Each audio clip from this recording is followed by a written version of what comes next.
Okay okay Sambasivarao గారు, చంద్రబాబు నాయుడు గారు ఇప్పుడే కొన్ని కీలక వ్యాఖ్యలు చేశారు. ఏంటంటే నకిలీ మద్యానికి సంబంధించి మరణాలపై విచారణ జరుపుదాం, ఇందులో ఎవరిని కూడా ఉపేక్షించేది లేదని చెప్తూ ఉన్నారు. మరోవైపు ఈ తప్పుడు ప్రచారం ఏదైతే రాష్ట్రమంతా కల్తీ మద్యం ఉందని ఇప్పుడు వస్తుందో ప్రజెంట్ ఉన్న గవర్నమెంట్లో, దీన్ని తిప్పికొట్టాలి దుష్ప్రచారాన్ని ఆయన కొన్ని కీలక వ్యాఖ్యలు చేశారు. అయితే ఇప్పుడు రాజకీయ కుట్రలో భాగంగానే ఇదంతా జరుగుతుంది అంటున్నారు. ఏ విధంగా చూడాలి సాంబశివరావు గారు? చంద్ర గారు, డెఫినెట్ గా ఒక్కసారి ఎపిసోడ్ తెర మీదకి వచ్చిన తర్వాత ముఖ్యమంత్రి గారు అలాగే తెలుగుదేశం పార్టీ తరఫున వాళ్ళు ఏం చేయాలో ఇమీడియట్ గా రెస్పాండ్ అయ్యారు, చేశారు. అంతకంటే పార్టీ తరఫున వాళ్ళు చేయడానికి ఏముండదు. ప్రభుత్వం తీసుకునే చర్యలు డెఫినెట్ గా తీసుకుంటది. వైఎస్ఆర్ పార్టీకి సంబంధించిన మిత్రులు ఏమంటున్నారంటే ఇది సస్పెండ్ చేస్తే కాదు కదా, వాళ్ళకి ఏదో వెంటనే ఉరిశిక్ష చేయాలి కదా అంటున్నారు. అలా జరగదు కదా, అలా జరగదండి.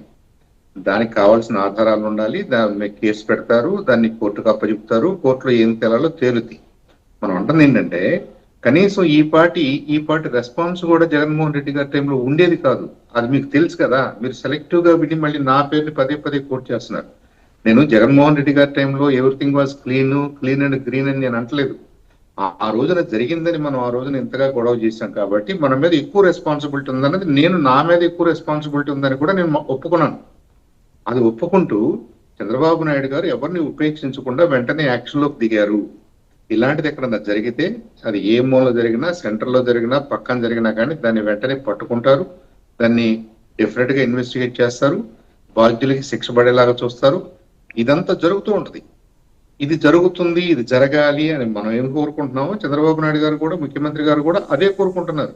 అలాంటి ఇన్స్ట్రక్షన్స్ ఇస్తున్నారు. యంత్రాంగం కూడా ఆ డైరెక్షన్ లో పనిచేస్తుంది. అంతవరకే మాట్లాడాను నేనండి. నేనేదో ఒప్పుకున్నాను జగన్మోహన్ రెడ్డి గారి టైంలో అంతా బాగుందన్నట్టుగా నేనేం అనలేదు. జగన్మోహన్ రెడ్డి గారి టైంలో బాగుండలేదు కాబట్టి మా మీద బాధ్యత ఎక్కువ ఉంది. మీకు ఇవాళ అనే అవకాశం, ఈ చిన్న అవకాశం రావడం కూడా దురదృష్టం అని నేను అనుకుంటున్నాను. రైట్. మరోవైపు అక్రమ అరెస్టులు అన్నారండి. వైసీపీ ప్రభుత్వ హయాంలో ఇప్పుడు కీలకంగా ఉన్నటువంటి వ్యక్తులందరూ కూడా ఇప్పుడు అరెస్ట్ అయ్యారు. వాళ్ళవన్నీ కూడా అనవసరంగా ఆరోపణలు చేసి అక్రమ అరెస్టులు అన్నారు. అది ఎంతవరకు కరెక్ట్? ఆధారాలు లేకుండా అలా ఏ ఇన్ఫర్మేషన్ లేకుండా అరెస్ట్ చేయడం కుదురుతుందా? నేను లీగల్ ఎక్స్పర్ట్ ని కాదు, నేను పోలీస్ ఆఫీసర్ని కాదు. పదే పదే ఈ చర్చల్లో కానివ్వండి, రాజకీయ ఉపన్యాసాల్లో కానివ్వండి, గత 10-15 సంవత్సరాలుగా ఎవరు ఏ సందర్భంలో ఎక్కడ అరెస్ట్ అయినా కానీ అక్రమ అరెస్ట్ అంటున్నారు. ఐ థింక్ అది డైరెక్ట్ గా పోలీస్ యంత్రాంగాన్ని, కోర్టుల్ని మనం తిడుతున్నాం, తప్పు పడుతున్నాం. మరి ఆ పోలీస్ యంత్రాంగం, ఆ కోర్టులు ఎందుకు అచేతనంగా ఉంటున్నాయో కూడా నాకు తెలియదు. మీరు కోర్టుకి వెళ్తూ కోర్టుకు ఒక అతన్ని సబ్మిట్ చేసిన తర్వాత ఇది అక్రమ అరెస్ట్ అని మనమే డిక్లేర్ చేసుకుంటూ అప్పుడు పోలీసు వాళ్ళు ఎవరికి చెప్పాలి, కోర్టు ఎవరికి చెప్పుకోవాలి, మన మీద ఏం యాక్షన్ తీసుకోవాలి? కాబట్టి నేను ఎప్పుడు కూడా అలాంటి బాధ్యత రాహిత్యమైనటువంటి స్టేట్మెంట్స్ నాకు ఇష్టం లేదు. నన్ను అరెస్ట్ చేసిన నా డిఫెన్స్ కోసం నేను అనొచ్చాము ఇది అక్రమ అరెస్ట్ అని, కానీ దానికి ఏం చెల్లుబాటు ఉండదు కదండి. అరెస్ట్ అయిన ప్రతి వాళ్ళు అక్రమం అని అనుకుంటారు. పోలీసు వ్యవస్థని, జ్యుడిషియరీని మనం అంత చాకుబారుగా మాట్లాడి వాళ్ళకి ఏమీ తెలియదు, ఎవరినైనా అరెస్ట్ చేస్తారు, ఎవరినైనా కోర్టుకు పెడతారు అని అంటున్నామంటే అది కంటెంప్ట్ ఆఫ్ కోర్ట్ అవుతుంది అనేది నా అభిప్రాయం. కోర్టులకు అంతకంటే పెద్ద బాధ్యత ఉంటుంది. వాళ్ళు చూస్తుంటారు. They may wait for evidence. సాక్ష్యాల కోసం వెయిట్ చేయొచ్చామో కానీ ప్రిమా ఫేసి లేకుండా ఏ కోర్టు కూడా ఎవరిని రిమాండ్ ఇవ్వదు, లోపల పెట్టరు. అట్లా పెట్టేంత అరాచకమైనటువంటి దేశం అని, అలాంటి రాజ్యాంగం అని, అలాంటి చట్టాలని నేను అనుకోవట్లేదు. భారతదేశానికి ఒక గౌరవప్రదమైనటువంటి ప్లేస్ ఉంది. కొన్ని దేశాల్లో జరగొచ్చాము, మన దేశంలో కనీసంగా మన చట్టాల మీద గౌరవము, మన జ్యుడిషియరీ మీద గౌరవము, డ్యూ ప్రాసెస్ ఉంది. అందరికీ డ్యూ ప్రాసెస్ ఇస్తారు. మంచైనా చెడైనా కానీ లీగల్ గానే జరుగుద్ది. మిగతా అంతా ఇక నా మీద ఏదో వచ్చింది కాబట్టి, ఆరోపణ వచ్చింది కాబట్టి నేను కోర్టులను తిట్టి, నేను పోలీసు వాళ్ళని తిట్టి, నేను రాజకీయ నాయకులను తిడుతున్నాను, పోలీసు వాళ్ళని తిడుతున్నాను అర్థం కాకుండా తిడుతున్నారు. ఒకసారి జాగ్రత్తగా ఆలోచించమన్నాడు వాళ్ళందరినీ. అక్రమ కేసు అని చెప్పేసి కోర్టులో కూర్చుంటే కోర్టుకు ఆ పార్టీ విచక్షణ లేదా, ఆ పార్టీ ఇన్ఫర్మేషన్ లేదా? Right, well set sir. గారికి ఒక చిన్న మనవి, చంద్రబాబు నాయుడు గారు అరెస్ట్ చేసినప్పుడు మరి అక్రమ అరెస్ట్ అన్నారా, సక్రమ అరెస్ట్ అన్నారో వాళ్ళు ఒకసారి చెప్తే కూడా నేను వింటా. ఎందుకంటే వాళ్ళు మాట్లాడినప్పుడు అభియోగాలు రాదా, ఇప్పుడు మాత్రమే వస్తుంది అనేది కూడా పరిగణలోకి తీసుకోవాలి.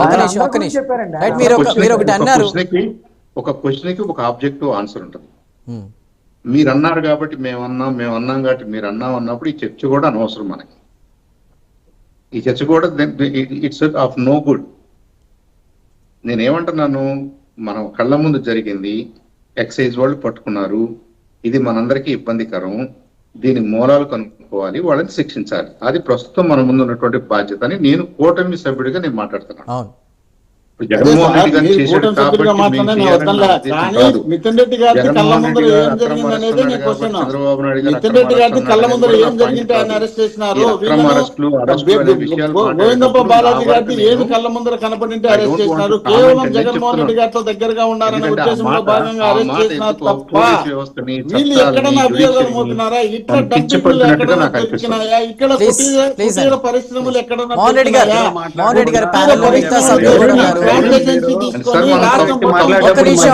మధ్యలో దూరు మాట్లాడుతుంటారు మీరు. మాకు ఎలాంటి అవతల సంబంధం మాట్లాడేది లేదు. ఏం లేదు. మోహన్ రెడ్డి గారు, మోహన్ రెడ్డి గారు, మా పార్టీ డైవర్ట్ అవుతుంది వాళ్ళు టాపిక్. ప్లీజ్, వాళ్ళు ప్లీజ్ అండి. జగన్మోహన్ రెడ్డి గారు మేము వ్యవహారం అధికారంలో మాట్లాడేది ఉన్నప్పుడు ఏం లేదు. శాంతిశివరావు గారు, గురుస్వామి గారు, ఒక్క నిమిషం అండి. ఒక్క నిమిషం, ఒక్క నిమిషం.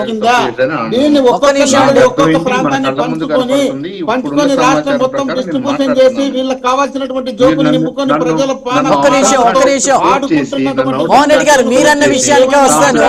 ఒక్కసారి ఆగండి దయచేసి. మోహన్ రెడ్డి గారు, సమయం లేదు. మోహన్ రెడ్డి గారు, ఎన్డీఏ కూటమి వ్యక్తులుగా మాట్లాడుతూ తప్ప మోహన్ రెడ్డి గారు. చెప్పారు కదా మీరు.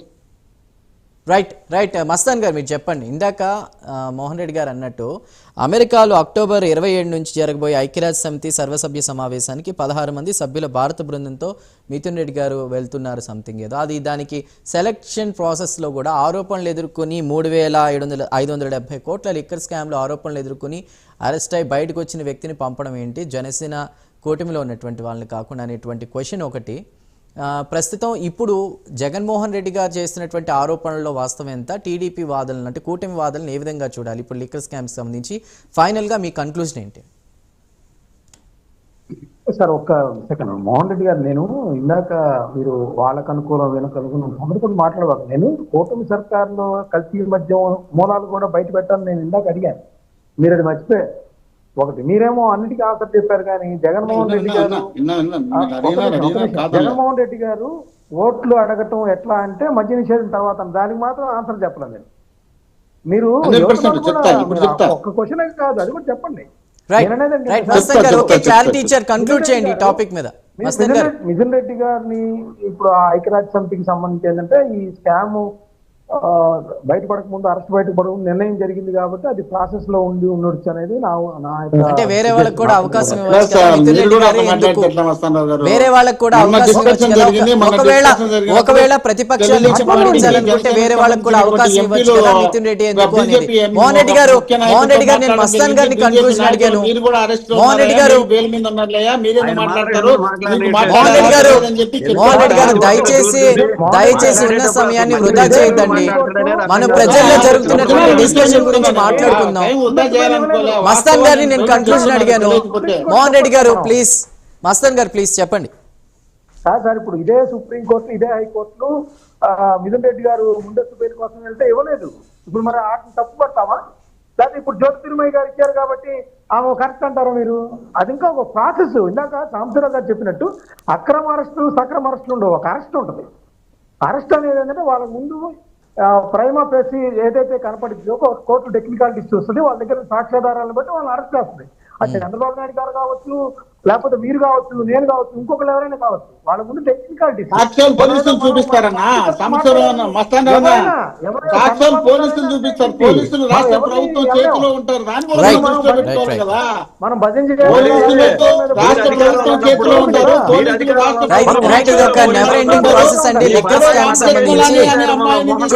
చూద్దాం ఏం జరుగుతుందో. ఎందుకంటే పోలీసులు ప్రభుత్వం చేతిలో ఉంటారు. ప్రభుత్వం చెప్పిన విధంగానే పోలీసులు